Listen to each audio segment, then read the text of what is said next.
Это был серый дождливый день в маленьком отдаленном городке, где железнодорожные пути пересекали пейзаж, как забытый шрам. Елена, молодая беременная мать, шла одна по мощенной улице, направляясь в сторону больницы. Ее муж Хавьер застрял в пробке из-за дорожно-транспортного происшествия, и она решила больше не ждать. Внезапно Елена почувствовала острую боль в животе, которая заставила ее остановиться как вкопанная. Он прислонился к фонарному столбу и тяжело дышал. Ребенок родился, и он приближался быстро. Он огляделся, ища помощи, но никого не было. Видно, лил сильный дождь, закрывая ему обзор и промокая одежду. В нескольких метрах тянулись одинокие и холодные железнодорожные пути. Сам не понимая, что делает, он направился к ним, надеясь найти какое-нибудь укрытие под небольшим мостиком. Но когда он приехал, его тело поддалось боли, и он упал на колени прямо посреди путей. Елена звала на помощь, но ее слова были заглушены звуками грома и ветра. Ребенок больше не ждал. И Елена почувствовала, как схватки становятся сильнее и чаще. Она была совершенно одна. Изо всех сил пытаясь привести сына в мир в место, где никого не должно быть.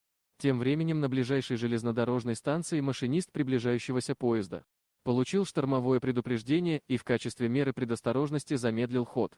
Но поезд продолжал, не колеблясь, двигаться к тому месту, где Елена с трудом рожала. В последнем отчаянном усилии Елена надавила изо всех сил, чувствуя, что мир вокруг нее остановился. Звук приближающегося поезда становился громче, его рев наполнял воздух, когда металлические колеса пересекали рельсы.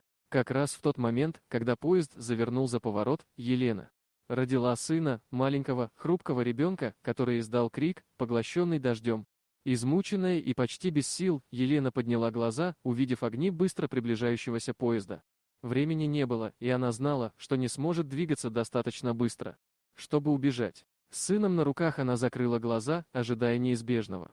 Но в этот самый момент Хавьер, казалось, бежал издалека, следуя тем же маршрутом, отчаянно пытаясь найти ее.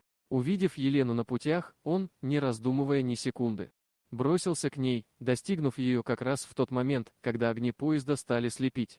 Последним героическим усилием Хавьеру удалось оттащить Елену и ребенка от путей прямо перед тем, как поезд промчался мимо.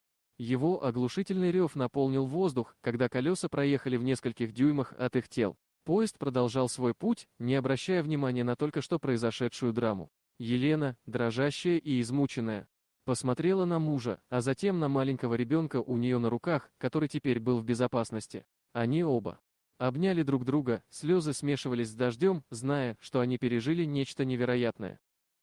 Дорогие друзья, если вам понравилось видео, поставьте лайк, а также подписывайтесь на канал, где найдете еще много интересного.